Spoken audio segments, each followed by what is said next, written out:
Everyone. This is the second segment of the masterclass inspired by the book Hardwiring Happiness by Dr. Rick Hanson, who is our expert guide today. So, in the first segment of this masterclass, we looked a little bit into the science behind hardwiring happiness. We looked at neuroplasticity, we looked at the brain, we looked at the three operating systems that the brain uses. So all that is to lay foundation for what we are going to talk about in this segment, which is a practice that Dr. Hanson has developed for helping us hardwire happiness, right? So if you haven't watched that first segment yet, I highly, highly recommend that you watch that first before you watch this one. All right, ready to go again, Dr. Hanson? Yeah, in that first segment, we had a lot of fun. So it's good to watch it if you haven't seen it. Yes. So, all right. So I want to start by talking about this metaphor of the garden that you talk about in your book, because that connected really with me and it gave me a nice visual image in my mind to think about these things. So why don't we start with that? Let's talk with this garden metaphor. Okay, great. I love it that you picked up on that. So I've been a therapist for a very long time. I also started meditating in 1974. And even before that, in the early 70s, I was involved in the human potential movement. So I've been engaged with what could be called practice broadly, mental health broadly, including its spiritual aspects for a long time. And I think out of everything I've ever learned to help people or to help ourselves, they fall into three categories. They're basically three fundamental ways to engage our minds helpfully. The first way is the most fundamental. It's simply to be with what's there. We just feel it. We experience the experience. We feel the feelings. We hopefully do it in skillful ways. We don't get, we have some investigation. We explore it. Maybe we feel into what's younger, what's like the hurt under anger. Okay. We're just being with it. As we be with it, maybe it changes, but we're not trying to change it. That's the most basic way to be with the mind, to work, to relate to the mind effectively. Okay, the second way is to let go. It's to release anger. It's to let go of thoughts that make us crazy. It's to let go of desires that are problematic, like wanting to, I don't know, do something to our neighbor whose tree is falling in our yard, anything like that. Okay, let go. And then the third great way to engage the mind is to grow good stuff, is to develop more happiness, resilience, love, wisdom, and so forth.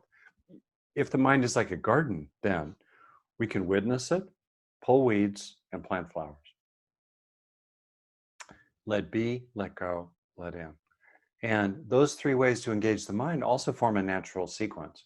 Maybe something happens that really kind of rattles you or stresses you or shocks you. First, you just be with it. You explore it. Don't suppress it. Be with it. And then at some point, it feels natural to let it go, right? It's time to let that go.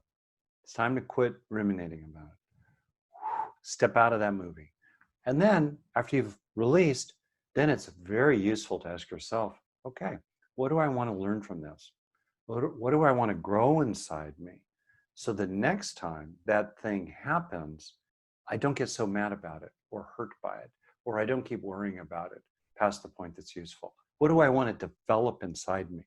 It's kind of like a gardener. If you clear weeds, you have to plant flowers. Otherwise, the weeds come back.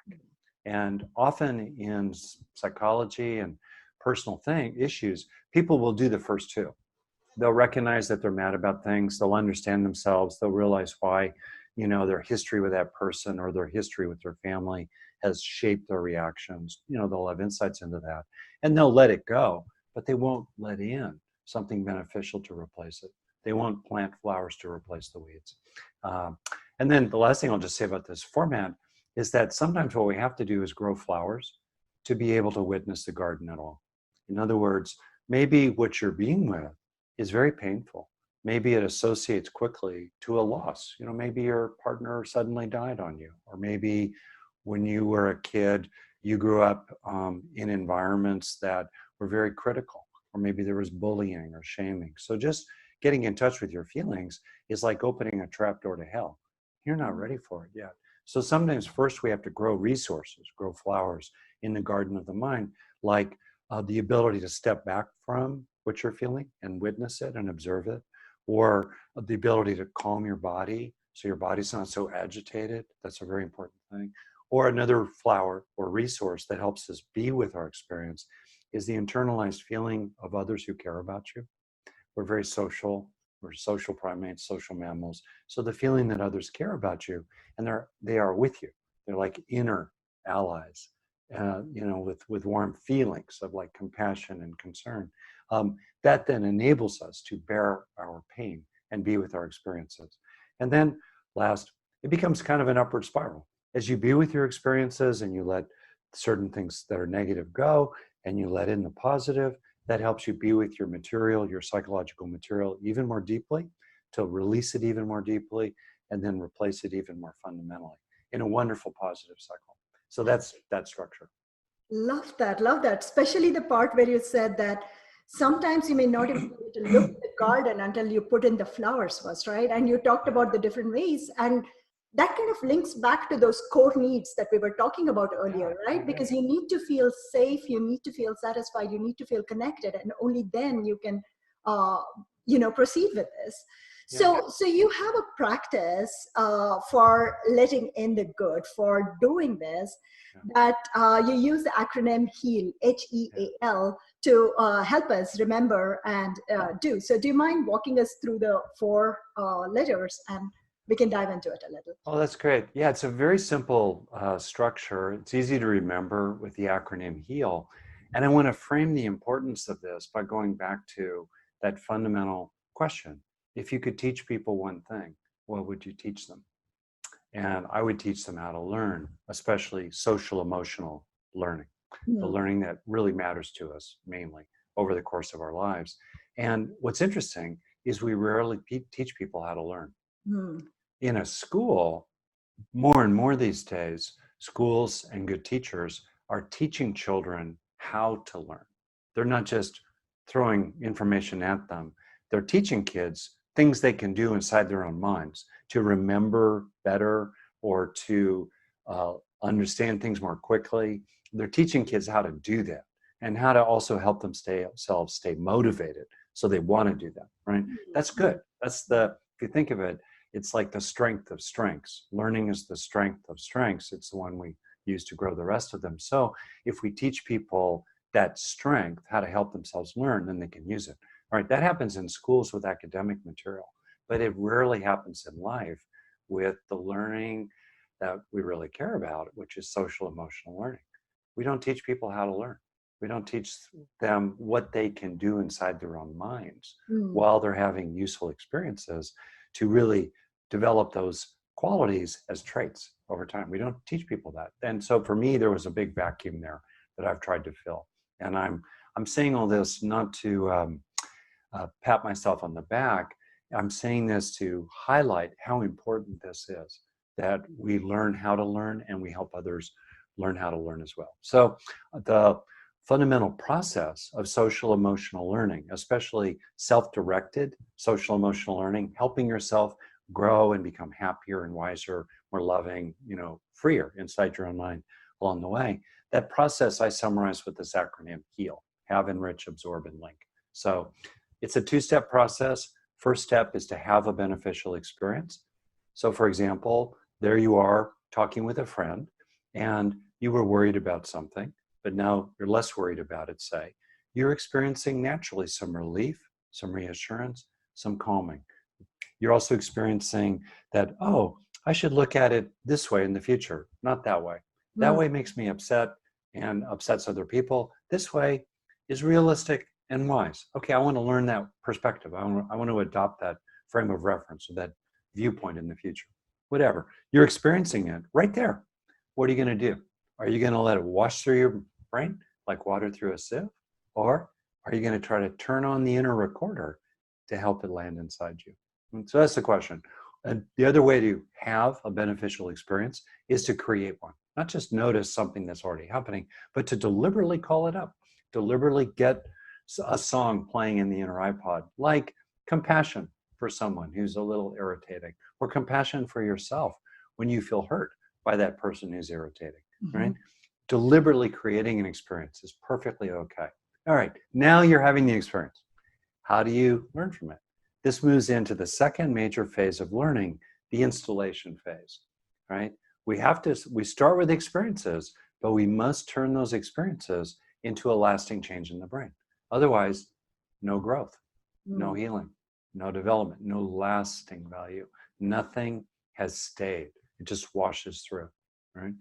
I think of a spiritual teacher in Tibet, Milarepa, one of the great Tibetan teachers, and he was asked toward the end of his life to talk about his life, and he said, well, in the beginning, his life of practice, his life of transformation, his life of awakening. He said, in the beginning, nothing came. In the middle, nothing stayed. By the end, nothing left. It's so beautiful. And that's true. That's the process. So we want to help our experiences stay so that eventually they don't leave it. And we feel this way routinely all the time. So that's the second phase, the installation phase, critically important. Experiencing does not equal learning. We routinely leave out the second phase. The second phase has two aspects. Second phase of learning, the installation phase, enriching and absorbing. Enriching basically means make the experience big. Help it keep on going. Keep those neurons firing together to increase their wiring together. That's enriching. And then absorbing is to make yourself more receptive to the big experience you're having. So it sinks in more. In other words, sensitizing the neural hardware, sensitizing the memory-making machinery, so it's especially efficient in turning that experience into a lasting change of neural structure or function. In practice, enriching and absorbing kind of mush together. It's kind of like experientially helping the experience be big with a feeling of receiving it into yourself. Right? With kids, I'll talk about putting a jewel in the treasure chest of their heart, where the feeling of warmth coming into their hands from a cup of hot chocolate on a cold, snowy day in the mountains. You know, it's coming into them. Right? We want to receive it. That's the essence of the process. Have, enrich, and absorb. I think of it like a fire. You know, have fire, enrich it by protecting it. Don't just put it out.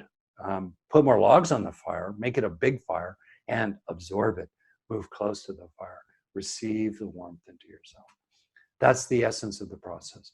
Now, optionally, there is linking in which you're bringing negative together with positive.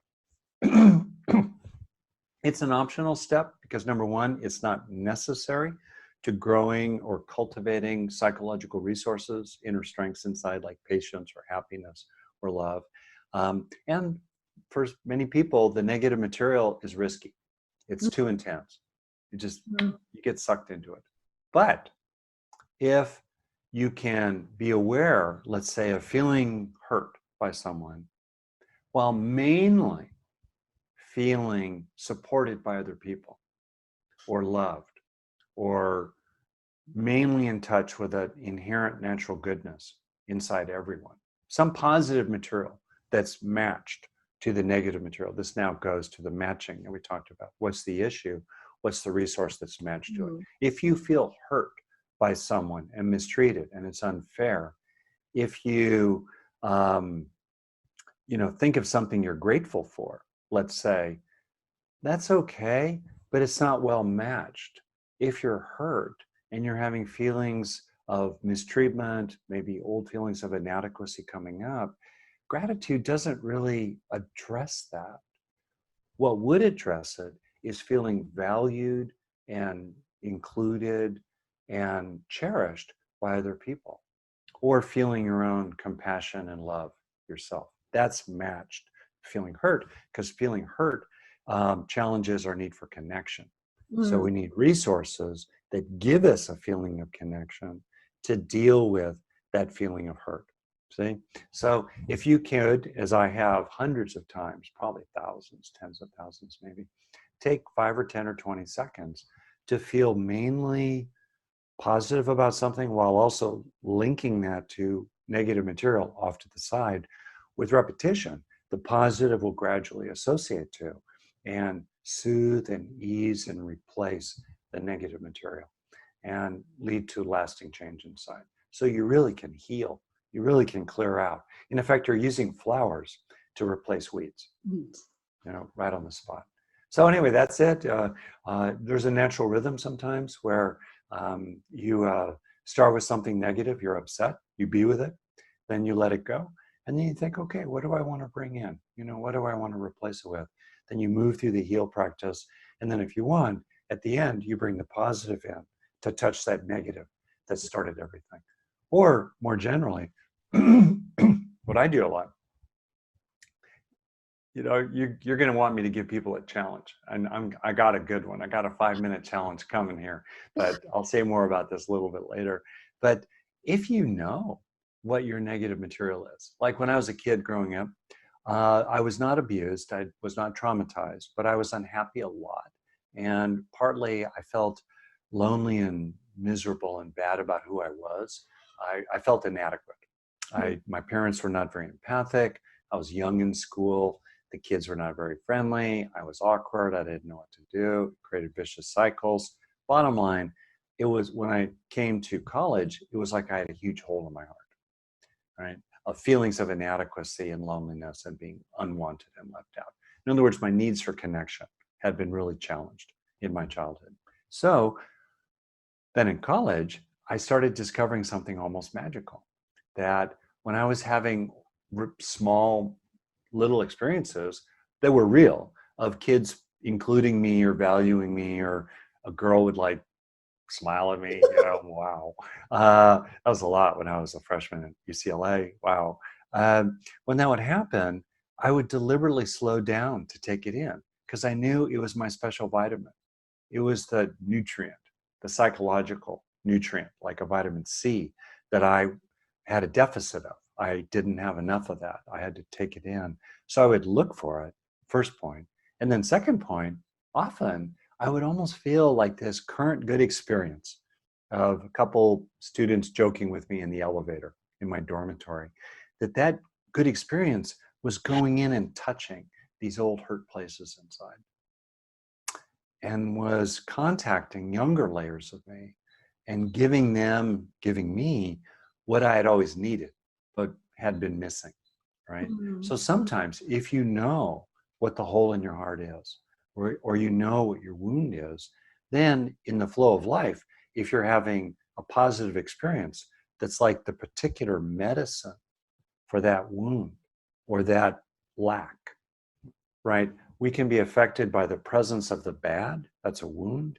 We can also be affected by the absence of the good, that's a lack, right? Either way, if you know what your wounds or lacks are, then you can look for the medicine in your day authentically. And when you feel it, then you can kind of link it skillfully to that old negative material. And that's a beautiful, beautiful way to heal yourself. And it gives you hope because then every day you can look for a little medicine.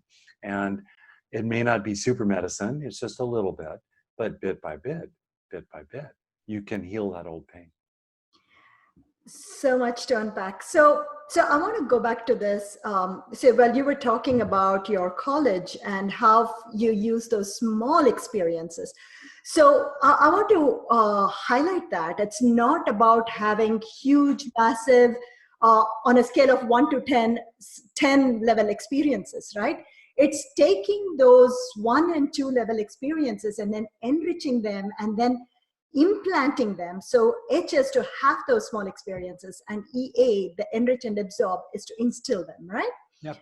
So I'm sure that in our audience right now, there are at least a few parents who are stuck in that negative place, who may think, I don't have too many positive experiences in Correct. my life, or who may be saying, I don't know how to create this. Mm-hmm. So do you mind giving us a few examples from day-to-day parenting perspective of how to have these, the H part of bringing in these positive? Yeah. It's very important. So that's partly why I said the foundation practice is to be with what's there. So, and Let's be real. I've been fortunate in my life. I mean, I grew up in a American kind of lower middle class environment, very basic, but still very privileged, very fortunate. Male, white, you know, um, intelligent. I got lucky in a lot of ways. And I think it's really important to respect the fact that life is different for many people. There are many kinds of people. And some people are living with tremendous physical and emotional pain all day long. And that's real. So sometimes all we can do is just be with what's there. And then as best we can, step back from it, witness it, bring mindfulness to it, and let go as much as you can, also mindfully. Uh, what I'm focusing on here is growing flowers, right? And I want to be clear, uh, nothing that I'm saying is about denying the pain or trying to bypass it or lying about it, all right, clearly. That said, almost everyone, well, I'll say it differently. Everyone is surrounded by facts, real facts that are opportunities for beneficial experiences. We're surrounded by blades of grass coming up through the sidewalk, by other people who we feel a little friendly with. We're surrounded by, particularly in modern life, amazing conveniences. This cup, the coffee in it, the fact that I can push a little button and water comes out, that I can heat up, like amazing. Uh, we're surrounded by those kind of facts, and we have a choice. We can ignore them, we can overlook them, we can deny them, or when we're recognizing those beneficial facts, we can help ourselves feel something for at least a few seconds. First point. Second, just in the flow of life, almost everyone, unless someone is profoundly depressed, so severely depressed they cannot get out of bed, and if they could get out of bed, they would harm themselves if they could. Unless someone is profoundly depressed, they are having many moments during their day when they are experiencing something mildly positive. Just exhaling. Notice as you exhale, you naturally are relaxing a little. You can't help it. That's because as we exhale, the parasympathetic branch of the nervous system gets involved and it slows the heart rate. It's naturally relaxing. Thousands of times a day, you're naturally relaxing a little as you exhale. That's undeniable. Probably many little times a day, there's a feeling, if you're a parent, of you love your kid. They drive you crazy, but you still love them. And they still do stuff that's like, oh, that's so cute. Or you are working, you're getting things done. You are accomplishing tasks, and often there are many moments where there's a sense of, oh, I finished that. Oh, good. Or a moment of relief. Finally, I made it to the bathroom. Right there, you're experiencing something naturally positive. Or maybe you worried about something and then it didn't happen. Naturally relief. Or maybe you finally get the kids to bed and it's like, oh, thank God. Right there, you're experiencing. You crawl into your bed, you put your head on the pillow. Oh, finally, you're having these kind of experiences. So people are having those kinds of experiences. They're undeniable. They're beneficial. They're real. And this is where I challenge people. I say, look, you're having these experiences that are beneficial. They're positive. What are you going to do with them? Are you going to give yourself the right to take them in? And are you going to sometimes let go of an attitude that your life is terrible and it's everyone else's fault? Mm. Maybe your life is terrible and maybe a lot of it is everybody else's fault. But what you do from here is more up to you. And two things can be true. You can deliberately help yourself be happier every day while also seeing the people who are making you unhappy. You can tell the truth. And in fact, as you focus on the good and fill yourself with it in genuine ways 5 or 10 times a day, you will become more able to deal with the bad. You will become stronger, right? And you will be more skillful with other people who are not treating you right. This goes back to the way to what you talked in the first segment, right? What is a state will become a trait. Yeah. So if you're stuck in the driveway talking to somebody who's driving you mad, instead of focusing on the fact that you're stuck in the driveway talking to somebody who's driving you mad, you might focus on, oh, how warm the sun feels on me right now. The past few days have been so Right. cloudy and cold, but the sun is out today and I'm enjoying this. So what's the big deal about 5 minutes of listening, to this person? Right. So this is a great example, if I could. In the moment, often our reactions are what they are, and it's just true. You're talking to this person, you're trying to get away from them, you got something to do, they're saying all kinds of stuff. Maybe they're blaming you for something. It's not fair. In the moment, yes, it's good to be able to draw on resources inside yourself, like compassion for them or yourself, or a sense of perspective, or realizing, look, in the big picture, this does not matter so much. The sun is shining. Great. It's great if you could do that. That's practicing right in the middle of the mess when the oatmeal hits the fan. What I mainly focus on is, what are you doing when you're not in the middle of the crisis? When you're not so upset, or you're dealing with something outside you that you've got to cope with fast, what are you doing when you're not in a crisis? When you're walking from your car to the gate to get your kid? What are you doing when you're washing the dishes? What are you doing when you're at your work? What are you doing when you're walking down the street? What are you doing when you're, sitting in a chair, finally, at the end of a long day? What are you doing then? And that's where we build up muscles inside, strengths inside of various kinds. We build up our own emotional mood, so that more and more we're cheerful and optimistic and positive. We build that up inside. So then when the crisis happens, we're less upset by it. We're less hijacked by it. Yeah. So for me, both are important. Practicing in the middle of the mess, but mostly what's important is what we do off stage that grows resources inside. So when something does happen, we're, wiser and stronger and happier in how we deal with it. So that kind of brings us to this next step, right? So on a day-to-day basis, we are trying to have this little experiences, but to instill them, we have to enrich and absorb. Mm-hmm. So while talking about that, one of the things you mentioned is that certain aspects of the experience make it easier to implant that in a brain. For instance, the duration, the intensity. Very good. Multimodality. So do you mind talking about all those, about how we can help that experience soak in, instill? Oh, super good. So I've, in a very sort of quick and common sense way, I've talked about 3 things in particular that I want to name right now, and then I'll give the little more detailed description as that you've asked me to do. I've said that, when you're experiencing something beneficial, either because it's already happening and you notice it, or you deliberately create it so you have that beneficial experience, stay with it for a breath or longer.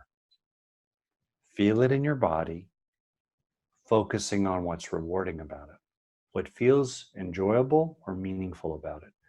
Any one of those 3 will tend to leave more of a trace behind in your brain. All 3 together are even better. And we can all remember them. And what I'm talking about, it takes about 10 or 20 seconds, 5 to 20 seconds at a time. 5 seconds are good. 10 and 20 seconds are even better. Episode after episode after episode. So that's the simple thing to kind of remember. Now, a little more complex. I'm going to tell you 8 ways to change your brain for the better when you're experiencing something beneficial. 5 in enriching, 3 in absorbing. 5 plus 3 is 8. Anyone is good. The more the better, and the more often the better. So briefly, 5 ways to enrich an experience. So it will tend to leave more of a neural trace behind, and there is research on each one of these 5. Extend the duration. Keep it going. Stay with it. I've already named that. Second, if you want, make it more intense. Help yourself feel really relaxed when you exhale. Help yourself feel really grateful when someone does something that you can be thankful for. Turn up the intensity if you can.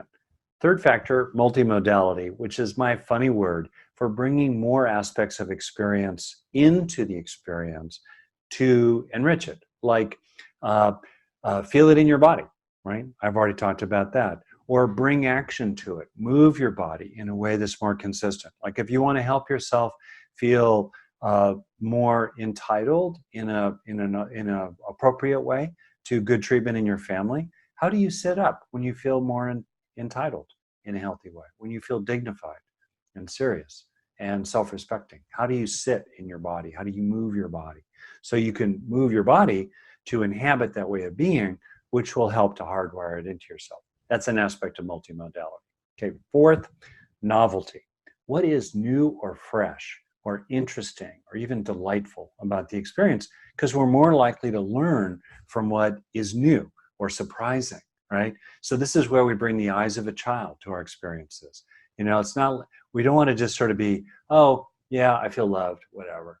You know, no, slow down. What are the different aspects of the experience of feeling cared about? What's can feel fresh about it? You know, how can you bring a spirit of not knowing to it? That increases novelty. And then last, personal relevance, salience. Why would it be useful for me these days, let's say, to really adopt the viewpoint that I have rights too? You know, why would that be helpful today? Why would it be helpful today to really have a strong experience of forgiving myself for little things I did when I was younger that I can really let go of? How would that be important to me? That's salience. That's number 5. And if you're aware of that, that's going to tend to reinforce the experience. Okay, 5 factors of enriching. Wahoo! 3 of absorbing. Intend to internalize the experience. Like, you know, little moments where we say, this is a keeper. You know, that little moment with your kid that's so adorable, and you say to yourself, remember this one. Now, mainly, what I'm talking about is not what's called explicit memory. It's not about recollecting episodes or events in your life. There's a place for that. But I'm talking about implicit memory, which is the major warehouse of learning inside us, where we are acquiring a positive mood, emotional learning, or we're feeling more relaxed or stronger in our bodies, or we're developing more different attitudes or assumptions, expectations. This is implicit learning. That's what I'm really talking about. So intend to change for the better. Let yourself change for the better. Second, sense that the experience, to absorb it, is coming into you. You can feel it in your body, like relaxation or feeling strong or feeling warm-hearted is spreading inside you. You could feel that conviction about the new viewpoint you want to adopt is really sinking in, like you believe it. I believe that I have rights too. I believe that you should keep your agreements at home just as much as you keep them at work. Hello, we're not chopped liver. I believe it, right? That's good. It's sinking in. And then the third factor of absorbing is really powerful. Focus on what's rewarding about the experience. Focus on what is enjoyable or meaningful about it, because that will increase dopamine activity in your brain and increase norepinephrine activity in your brain as well, both of which, when they're more active, flag the experiences we're having at the time for long-term storage. It increases the likelihood that we will gain from the experience we're having if we're focused on what feels good about it. All right, 8 different ways to do it. Anyone is good. The more, the better. When you're learning these methods of how to change your brain for the better, it's like, do you want to take charge of the brain change process or not? Do you want to just have other people change your brain, often for the worse? No, I want to change it for the better from the inside out. So you have different ways to do it. So when you're learning to do this, it's useful to realize, oh, there are different things I could do. And be clear, I did not invent any of them. We all have a sense of them, some more than others probably. But what I have tried to do is systematically learn how to learn, you know, and teach people systematically how to change their brain for the better over time. So when you're learning it, you know, you kind of unpack it, there's a lot of detail. But when you're really doing it, it's kind of, it boils down to 4 words. Have it, have the experience, enjoy it. Enjoy it. Install it. That means enjoying it.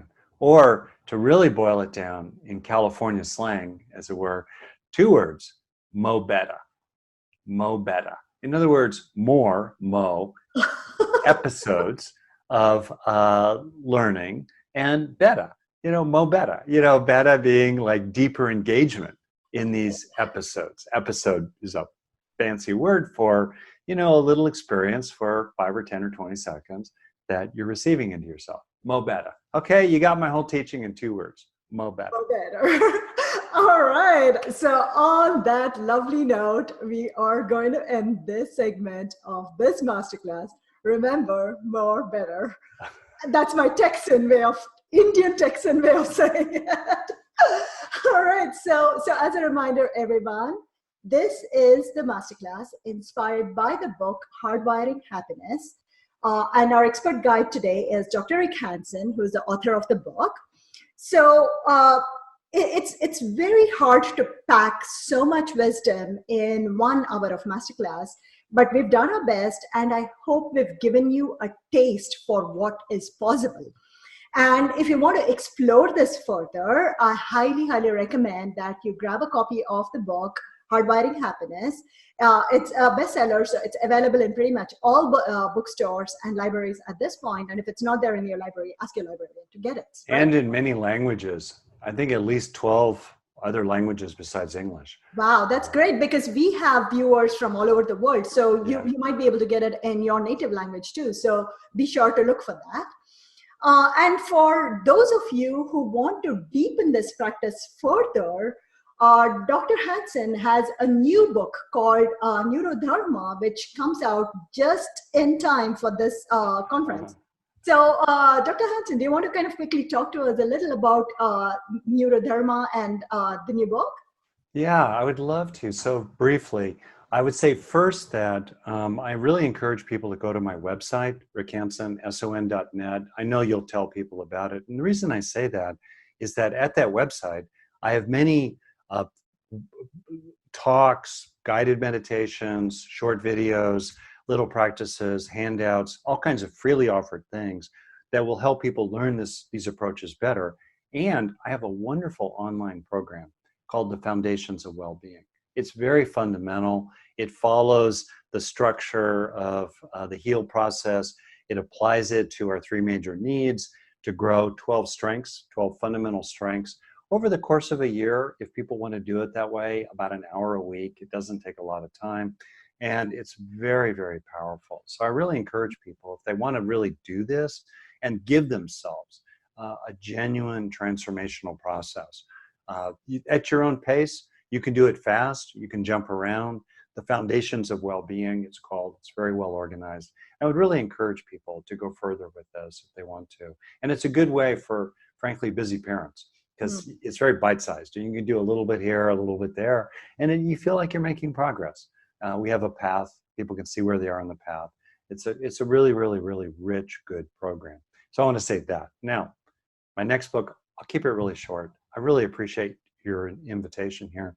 The title really says what's profound about this book. Basically, I've drawn upon the deepest wisdom teachings in a tradition I know well, Buddhism, especially the early teachings of the Buddha, which are psychological.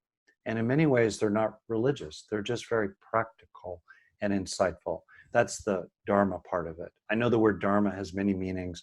The meaning I'm using is simply the way it is and a penetrating description of the way it is. So that's the wisdom part.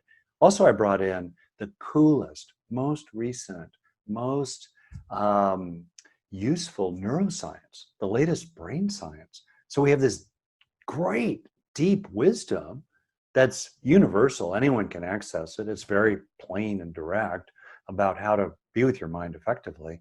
Second, cutting edge brain science. And I put them together and then applied it to developing 7 qualities inside ourselves that we see really perfected in people who are far up the mountain of awakening. And for others like myself who are still on the path, we can develop these 7 qualities inside ourselves, which are essentially greater steadiness of mind, warmth of heart, compassion, kindness, and so forth. Third, I call resting in fullness, or equanimity, emotional balance, a sense of contentment. We can grow these things. Hmm. Fourth, feeling whole, feeling integrated, nothing left out, not caught up in inner conflict, undivided, with a sense of being rather than stressful doing all the time. Fifth, I call it receiving nowness, being in the present. How do you actually be in the present and stay in the present continuously, where there's much less suffering, much less worry, right? Sixth, opening into allness, a sense of connection rather than separated and beleaguered and in conflict with everything, feeling supported and connected, gratefully, thankfully with everything. While the seventh practice, the ultimate practice, finding timelessness, finding that sense, perhaps an ultimate sense beyond ordinary reality, if you relate to that. But even within ordinary reality, what is unchanging? What is spacious? What is still? What is full of possibility? And how can we bring more of that sense of that into everyday life?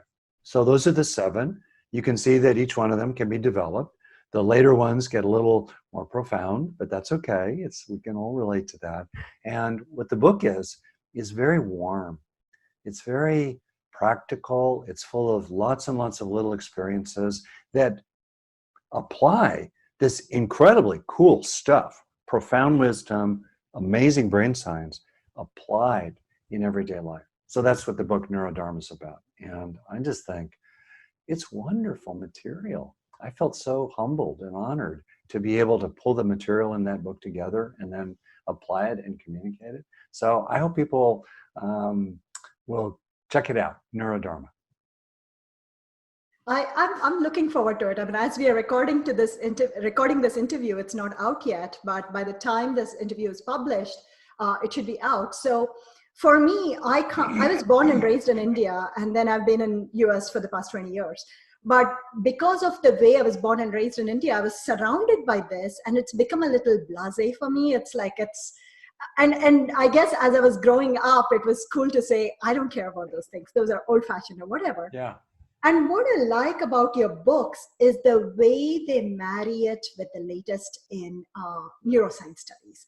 Yeah. And that thing really brings it home for me. And that I'm sure there are a lot of our audience who are interested